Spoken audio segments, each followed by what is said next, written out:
Une noce, Anton Tchekhov. Le garçon d'honneur, essoufflé, en chapeau haute forme et gants blancs, quitte son pardessus dans l'antichambre et, avec l'air de vouloir communiquer quelque chose d'effrayant, entre précipitamment dans le salon. « Le marié, déclare-t-il, la respiration coupée, est déjà à l'église. » Le silence se fait. Tout le monde devient subitement triste. Le père de la mariée, lieutenant-colonel en retraite, la figure maigre et tirée, se rendant compte sans doute que sa silhouette militaire écourtée en culotte de cheval est insuffisamment solennelle, gonfle gravement les joues et se redresse. Il saisit l'icône sur le guéridon, tandis que sa femme, petite vieille à bonnet de tulle, à large ruban, prend le pain et le sel et se place à côté de lui. La bénédiction commence. Silencieuse comme une ombre, la mariée, Lyubotchka, se laisse choir à genoux devant son père, et son voile flotte et s'accroche aux fleurs d'oranger naturelles cousues à sa robe. Quelques épingles glissent de sa coiffure. S'inclinant devant l'image et embrassant son père qui gonfle encore plus les joues, elle se laisse tomber également aux genoux de sa mère. Son voile s'accroche à nouveau, et deux demoiselles, émotionnées, accourent à elle, tirent, arrangent, mettent des épingles. Le silence. Nul ne bouge. Seuls les garçons d'honneur, tels des bricoliers impatients, piétinent sur place, comme s'ils attendaient qu'on leur permette de s'élancer. On entend un murmure inquiet. « Qui portera l'icône ?»« Spira, où es-tu ?»« Spira ?»« Tout de suite !» répond de l'antichambre une voix d'enfant. « Dieu soit avec vous, Daria Danilovna !» dit quelqu'un, consolant à mi-voix la vieille mère qui sanglote sur l'épaule de sa fille. « Est-ce que l'on peut pleurer ainsi ? Que le Christ soit avec vous. Il faut se réjouir, ma chère, et non pleurer. » La bénédiction prend fin. Lyubotchka, pâle, solennelle, l'air grave, embrasse ses amis. Puis, tout le monde avec bruit se bousculant, se précipite dans l'antichambre. Les garçons d'honneur, criant sans aucun besoin « Pardon !» aident la mariée à revêtir son manteau. « Lyubotchka, gémit la vieille mère, laisse-moi te regarder une dernière fois. »« Ah, Daria Danilovna, soupire quelqu'un avec reproche. Il faut se réjouir, et Dieu sait à quoi vous pensez. Spira, où es-tu? Spira, quel ennui cet enfant. Passe en avant. Tout de suite. L'un des garçons d'honneur prend la traîne de la mariée, et le cortège commence à descendre. Les femmes de chambre et les bonnes de la maison se penchent à tous les étages à la rampe et s'effacent aux portes. Elles mangent des yeux la mariée. On entend leur murmure approbateur. Au dernier rang retentissent des voix inquiètes. Quelqu'un a oublié quelque chose. On ne sait où est le bouquet de la mariée. Des dames poussent des petits cris, suppliant de ne pas faire on ne sait quoi parce que c'est un mauvais présage. À la porte de la rue attendent, depuis longtemps, la voiture et les calèches. Les chevaux ont à leur crinière des fleurs en papier. Chaque cocher a noué près de son épaule un brassard de couleur. Sur le siège de la voiture des mariés trône un énorme géant à large barbe étalée, en cafetan neuf. Ses bras tendus en avant, poings fermés, sa tête rejetée en arrière, ses épaules extraordinairement larges, lui donnent un aspect qui n'a rien d'humain, rien de vivant. Il est comme pétrifié. « Oh !» dit-il d'une toute petite voix, et tout de suite après, il ajoute d'une grosse voix de basse. « Tiens-toi !» On croirait qu'il y a deux voix dans son large gosier. « Oh ! Tiens-toi !» La rue des deux côtés est pleine de monde. « Avancez la voiture !» crient les garçons d'honneur, bien qu'il n'y ait rien à avancer. La voiture est là depuis longtemps. Spira avec l'icône, la mariée et deux de ses amis montent. La portière claque et la rue s'emplit du fracas des roues.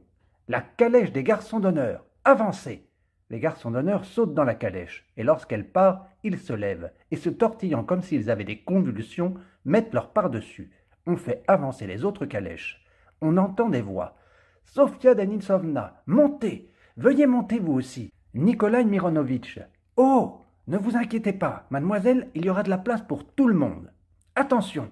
« Tu entends, Nakar ?» crie au cocher le père de la mariée. « Ne rentrez pas par le même chemin, ça porte malheur. » Les équipages tonnent sur le pavé. Du bruit, des cris. Enfin, tout le monde est parti. Le calme se rétablit. Le père de la mariée rentre à la maison. Les domestiques dans la salle rangent la table. Dans la sombre pièce voisine, que tout le monde appelle la chambre de passage, les musiciens se mouchent. Partout ce n'est qu'affairement, tohu-bohu, mais il semble au père que la maison soit vide. La musique militaire grouille dans la petite chambre sombre et n'arrive pas à se caser avec ses grands pupitres et ses instruments. Elle ne vient que d'arriver, et déjà l'air de la chambre de passage est sensiblement plus dense. Il n'est pas possible d'y respirer. Debout devant son pupitre, le chef de musique Ossipov, dont la vieillesse a rendu les moustaches et les favoris pareils à de l'étoupe, regarde d'un air furieux les partitions. « Toi, Ossipov, lui dit le lieutenant-colonel, tu es inusable. Combien y a-t-il d'années que je te connais? Il y a bien déjà 20 ans. Plus, votre noblesse, j'ai joué à votre mariage, si vous daignez vous en souvenir. Oui, oui, soupire le lieutenant-colonel songeur, c'en est une histoire, mon vieux. J'ai marié, Dieu merci, mes fils. Je marie maintenant ma fille. Et nous resterons seuls, ma vieille et moi. Nous n'avons plus d'enfants. Nous en serons entièrement débarrassés. Qui sait, Yefim Petrovitch, Dieu, votre noblesse, vous en donnera peut-être encore. Le colonel regarde Ossipov avec surprise et pouffe dans son poing. Encore, fait-il. Comment dis-tu? Dieu nous donnera encore des enfants? À moi?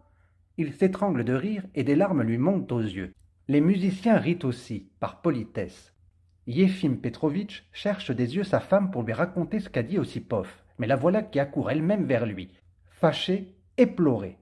« À quoi penses-tu, Yefim Petrovitch » dit-elle en levant les bras. « Nous ne faisons que chercher le rhum à n'en plus pouvoir, et tu restes ici. Où est le rhum » Nikolai Mironitch ne peut s'en passer, et tu ne t'en préoccupes guère. Va demander à Ignat où il a mis le rhum. Le lieutenant-colonel se rend au sous-sol. À la cuisine, dans l'escalier de service se pressent des femmes, des domestiques. Une ordonnance, son uniforme jeté sur une épaule, un genou appuyé sur une marche, tourne une sorbetière. La sueur coule de son visage cramoisi. Parmi les nuages de fumée, dans la cuisine sombre et étroite, des cuisiniers tous loués à un cercle sont à l'œuvre. L'un vide un chapon, un autre fait des étoiles de carottes. Un troisième, rouge comme de l'andrinople, pousse dans le four une tôle. Des couteaux hachent, la vaisselle teinte, le beurre grésille.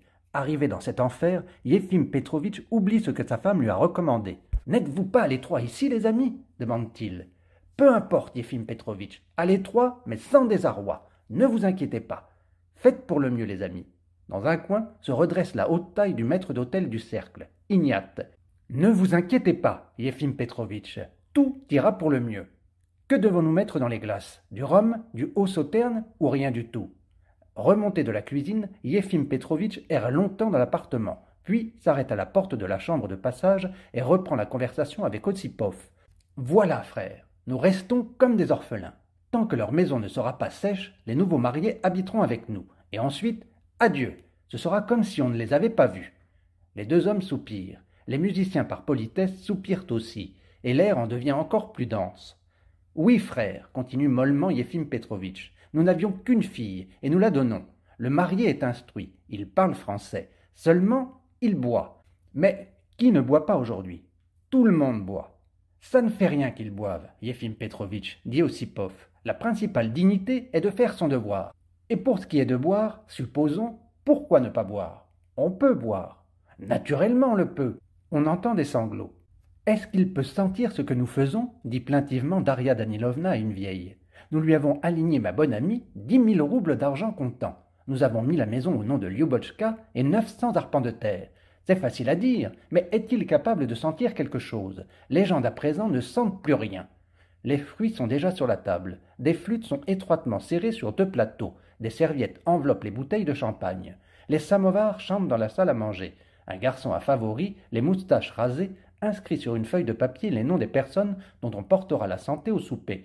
Il les lit comme s'il les apprenait par cœur. On chasse des chambres un chien inconnu qui s'y est faufilé. Nerveuse attente. Mais voilà que s'entendent des voix inquiètes. « Les voici! Les voici! Yefim Petrovitch, les voici !»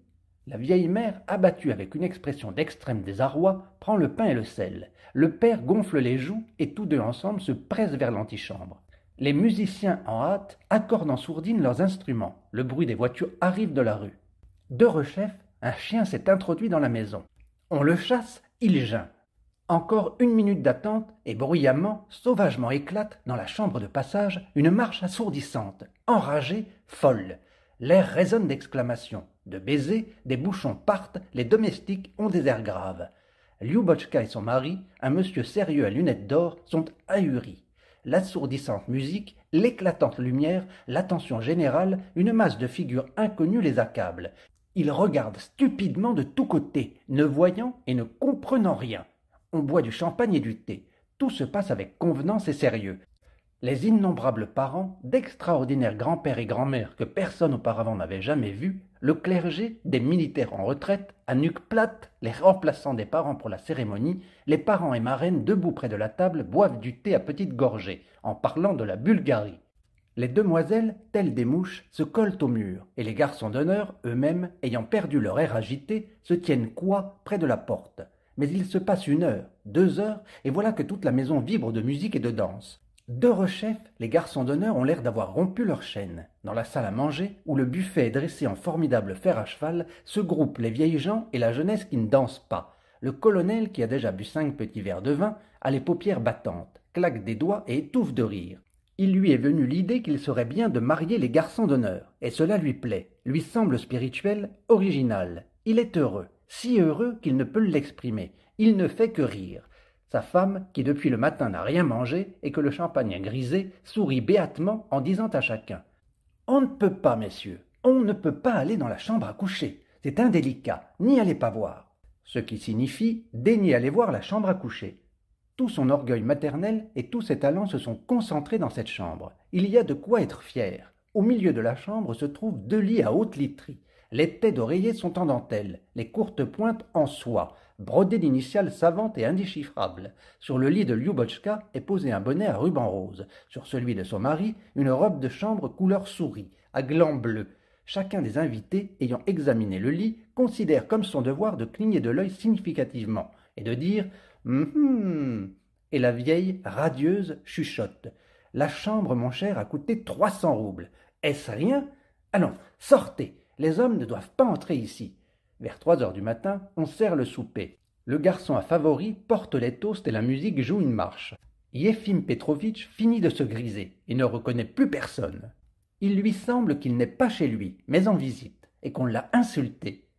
Il prend son pardessus et son bonnet dans l'antichambre, cherche ses caoutchoucs et crie d'une voix rauque. « Je ne veux plus rester ici. Vous êtes tous des misérables, des gredins. Je vous ferai voir qui vous êtes. » Sa femme, à ses côtés, lui dit « Calme-toi, âme de païen. Calme-toi, Hérode, idole, ma punition. »